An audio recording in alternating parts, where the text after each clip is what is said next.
So D&D gives an excellent reference for power scaling in the form of the stat block. Through things like HP, AC, damage, abilities, level, CR, etc., one can identify how powerful a creature is and what they excel at.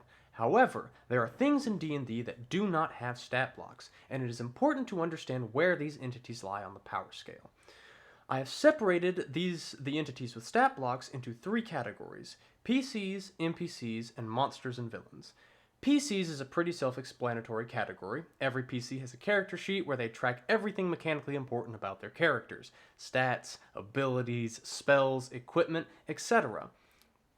Again, a very self-explanatory category. Then we have NPCs. I've separated NPCs from villains for one reason. Villains exist to be an antagonistic force to the party and eventually be slain in combat, hopefully. But NPCs with stat blocks exist for a variety of reasons. Perhaps this NPC is an ally of the party, and they assist either out of combat with skills and tools, or in combat slinging spells and slashing with swords. Perhaps this NPC is a potential villain based on how the party interacts with them.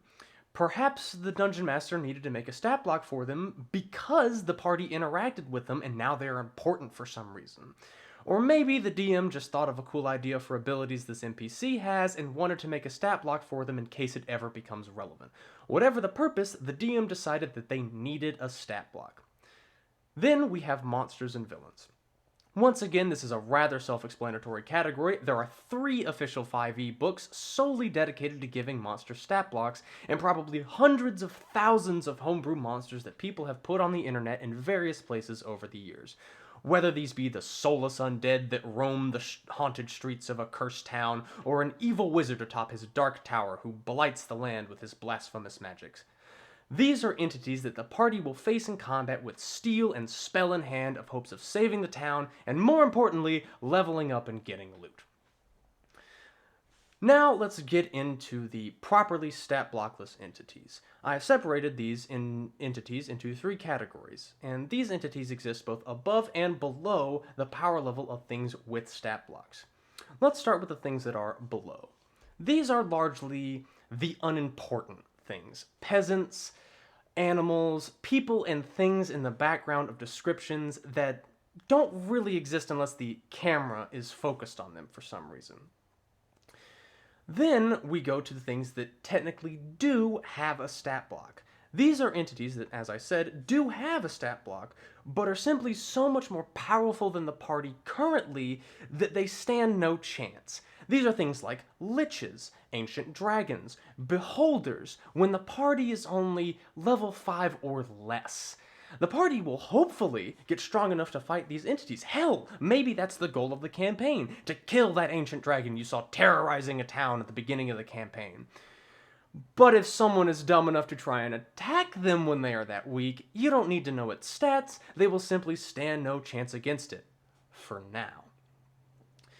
Then there are the truly stat-blockless entities, and all of these things exist above entities that do have stat blocks. These are things like gods, archdevils, eldritch horrors from beyond, and etc.